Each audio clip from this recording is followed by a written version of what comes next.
I want you to imagine this. Two giants, China and Russia, sitting in a quiet room, a world map spread out before them. They're not talking about war, they're talking about gold. While the rest of the world chases digital dollars and crypto dreams, they're quietly stockpiling real physical gold, selling off hundreds of billions in U.S. treasuries. Every move they make feels like a silent, deliberate chess piece sliding across the board, all aiming at one thing, challenging the throne of the U.S. dollar. And you know what? After more than 20 years in finance, I don't just see power moves here. I see a collapse of trust. When nations stop believing in paper money, they return to the only thing that can't be printed out of thin air: gold. A financial mentor once told me, when gold moves, the world is changing hands. And maybe that's happening right now, not on battlefields, but inside the deepest vaults on Earth. Can you feel that shift coming? Now think back. Not even a century ago in 1933, the U.S. government made it illegal to own gold. One executive order, one signature, and millions of Americans were forced to hand over what they believed was the symbol of financial freedom. The first time I read about Executive Order 6102, it sent chills down my spine. Because in that moment, the government didn't just seize gold. They seized trust. Have you ever wondered if something like that could happen again? Only this time with your money? We call it money printing, but really it's legalized theft, taking value from the saver and giving it to the spender. Every time the Fed injects another $1 trillion into the system, the money in your wallet quietly shrinks. A mentor once told me, inflation isn't prices going up, it's your value going down. And maybe China and Russia understand that better than anyone. They're not just hoarding gold, they're preparing for the day the world wakes up and realizes paper money isn't real anymore. But this story isn't just about countries, it's about people, you, me, everyone trying to protect the value of their work. I once met a 50-year-old man in Texas who had worked his whole life, saving every dollar for retirement. But just a few years after the pandemic, he'd lost a third of his purchasing power. He looked at me and said, "I didn't spend a dime, but my money disappeared." That's when it hit me. We're living in an economy where you can do everything right and still lose, because the rules change and no one tells you. Inflation doesn't come from you, it comes from somewhere else and lands in your pocket like a silent tax. So imagine this. If you have $100 today and tomorrow it only buys $60 worth of goods, who stole the missing $40? Not a thief in the night. The system did. While most of us are trying to earn more, others, and entire nations, are changing the system so they'll never lose again. I remember a conversation with an old colleague in New York, a man who'd spent over 2 decades in investment banking. He told me, "We're living in an era where the numbers on the screen look more real than the value they represent." And I knew exactly what he meant. Money isn't gold anymore. It isn't silver. It's belief. And when belief shakes, the whole system trembles. That's why countries like China and Russia are turning back to gold. Not because they love the metal, but because they no longer trust America's promise. The promise that the dollar will always be strong. When trust is broken, people reach for something tangible, something that feels real again. So imagine this. What if one morning your bank froze your account because of a policy update? What if the value in your wallet vanished overnight? What would you do? That's the question that keeps me up at night.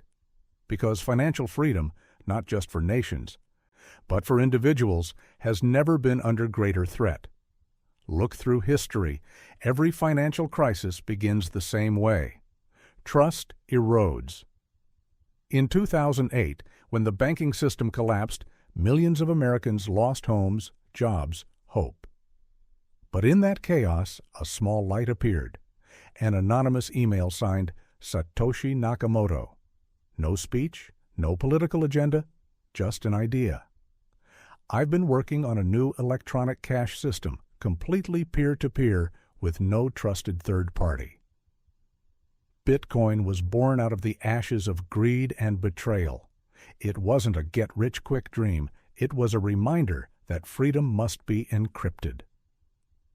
I tell my students this all the time. If the 20th century was defined by freedom of speech, the 21st will be defined by freedom of money.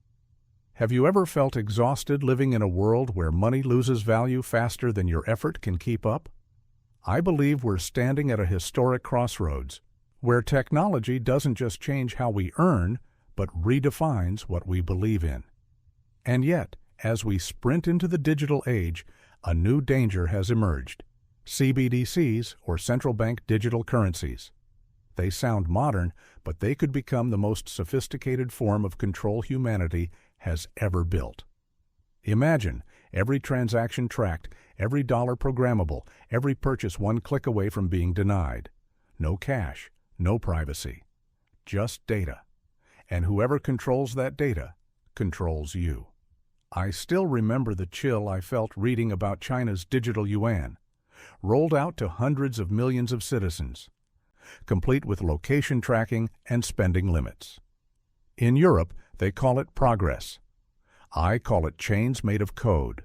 A friend in Toronto once told me, "Freedom doesn't vanish overnight. It's drained away, line of code by line of code."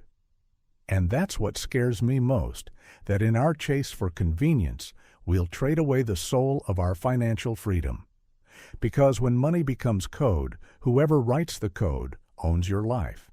I once said at a conference, digital money isn't evil. It depends on who's driving. If governments use it to monitor, we lose freedom. But if private innovators, creators who take responsibility, lead the way, it could become the most human-centered financial revolution in history. Think about it. In Africa, millions don't have bank accounts, but they have phones.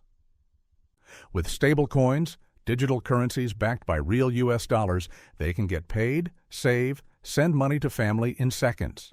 No banks, no paperwork, no permission. I met a woman in Kenya who sells handmade crafts online and gets paid in USDT. She told me, "For the first time in my life, I control my own money." And that's when I realized, sometimes freedom doesn't start with a revolution. It starts with an app in your pocket. If done right, digital money isn't a chain. It's a key unlocking a fairer financial world for billions. And here's the irony.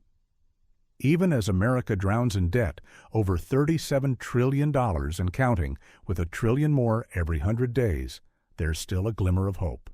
That hope doesn't come from Washington. It comes from innovators, people who think differently. People rewriting the rules instead of waiting for permission. A colleague once told me, "You can't fix an old system with the same tools that broke it." He was right. The solution isn't printing more money. It's building a new system where real value is protected and trust is programmed through transparency. When the U.S. allows private stablecoins backed one-to-one by treasuries, it doesn't just keep demand for the dollar alive. It buys the world time to land safely after decades of debt addiction. I believe this: if we use technology wisely, it might just save humanity from its own greed. So the real question is, will we use technology to liberate people or to reprogram obedience? The answer, I think, will define the entire century. I once had a mentor, a 60-year-old investment expert, who told me, "Empires don't collapse because of strong enemies. They fall because they forget financial discipline." And America today, though still the center of the world, is walking that very thin line. When you spend beyond your means, when you print money to fill the gap, you're not solving a problem. You're borrowing from the future. And the future always collects its debts. If we don't wake up in time, that debt won't just come for the government. It'll come for every one of us. Through inflation, through a weaker dollar, through dreams of home ownership slipping farther away. But I'm not saying this to spread fear. I'm saying it to spark awareness. Because only when we understand the root of the problem can we rebuild the foundation. there's still hope, if we're brave enough to change. If our government rediscovers discipline, if our businesses keep innovating, and if ordinary people learn the true value of money, America won't fall. Because this nation's strength has never been its treasury, it's been the trust and resilience of its people. Now imagine this. Tomorrow, your bank account gets frozen because you donated to a disapproved cause, or your digital wallet suddenly stops working because the government is testing a new policy. Sounds far-fetched? It already happened. In Canada, 2022. Hundreds of citizens had their accounts frozen. No trial, no warning, just a single click. That's not politics. That's a human rights story. Your money, your effort, no longer yours. I once asked a student, if freedom of speech is the foundation of democracy, then what is financial freedom? He paused and said, it's the oxygen of freedom. And he was right. Because when you lose control of your money, you lose control of your choices. That's why I believe the real battle of the 21st century isn't fought at borders. It's fought inside your digital wallet, where freedom, trust, and ownership are tested every single day. I remember standing before a classroom of young people, all anxious about a world where money loses value faster than effort can keep up. One girl raised her hand and asked, "How do I survive when my money devalues faster than my work?" I paused for a moment and said, "Start by understanding that money itself isn't value. It's a tool to store value, and every tool can be replaced. Wealth doesn't come from how much money you have. It comes from your ability to think independently and act wisely amid chaos. Remember, in every crisis, some lose everything, but some build new eras. Steve Jobs was fired from his own company, then returned to build Apple. Elon Musk went broke more than once, but he didn't print money. He created new value. This era is no different. The winners won't be those who earn the most, but those who preserve real value in a digital illusion. And often, true wealth doesn't start in your wallet. It starts in your clarity of mind and your integrity that can't be bought. I once met an old friend, an engineer who spent 2 decades in Silicon Valley. He told me, "When I was young, I thought a high salary meant freedom. But 20 years later, even with 10 times the income, I still feel trapped. I have a house, a car, stocks, but no control." And I understood he wasn't talking about money. He was talking about dependence. Have you ever felt that way? You work hard, save, invest, yet still live in fear that one crisis, one policy, or even one tweet could wipe it all away. That's why I believe financial freedom doesn't begin with your wallet. It begins with independent thinking. When you understand how the system works, you stop being its victim. Today, stablecoins, Bitcoin, even gold, they're not just assets. They're symbols of awareness. They quietly say, "I no longer place my trust in those who can print infinite money." Freedom isn't about having more, it's about depending less. And that, my friend, is the first step toward real wealth. I want to tell you about a woman I met in El Salvador, the first country to make Bitcoin legal tender. She owned a small coffee shop by the beach. Before, every foreign customer had to exchange money, pay high fees, and wait for hours. Now, they scan a code and pay within seconds. No banks, no middlemen, no permission. She smiled at me and said, "For the first time in my life, the world feels fair." I'll never forget that look, the look of someone who just reclaimed ownership of her life. And that's when I realized financial technology isn't just about money. It's about human dignity. We're living in an era where a smartphone can be a bank, a digital wallet can hold your freedom, and every individual, no matter where they are, can be part of the global economy. I'm not saying crypto is the answer to everything, but it opens a door to a world where value is built on trust between people, not the power of institutions. And then I think of America, the place I've lived, worked, and watched through countless economic cycles. A nation once built on discipline, responsibility, and belief in real value. But now, with national debt soaring past $37 trillion and still climbing, I can't help but ask, are we still living up to that legacy? A teacher of mine once said, "Freedom doesn't die with an explosion, it bleeds quietly through endless deficits." And I think he was right. We're trading our future for short-term promises, bailouts, and illusions on spreadsheets. Yet I still believe in America, because this country's greatness has never come from perfection. It comes from its ability to rise again.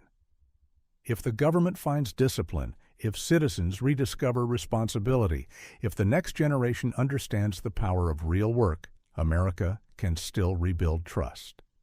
Because in the end, an economy isn't built by printed money. It's built by people who keep their promises to real value. When I look toward the future, I don't see collapse. I see a crossroads. On one side, a world where every transaction is monitored, where freedom is programmed, and humans become numbers in a system. But on the other, a world where technology serves people, not controls them. A world where each person has the right to hold, send, and protect their value, without asking permission. You know, I truly believe the 21st century will be a revolution of trust. Not blind trust in governments or banks, but trust rebuilt through transparency, discipline, and understanding. And if you're still listening to this, maybe you're part of that generation, the one that refuses to depend, refuses to let money decide destiny, and chooses to understand money to master life. The truth is, the world will keep printing money. But you don't have to keep printing the same old habits. You can choose awareness, you can choose education, you can choose to stand tall in the storm. Because financial freedom isn't something given, it's something reclaimed, one decision at a time.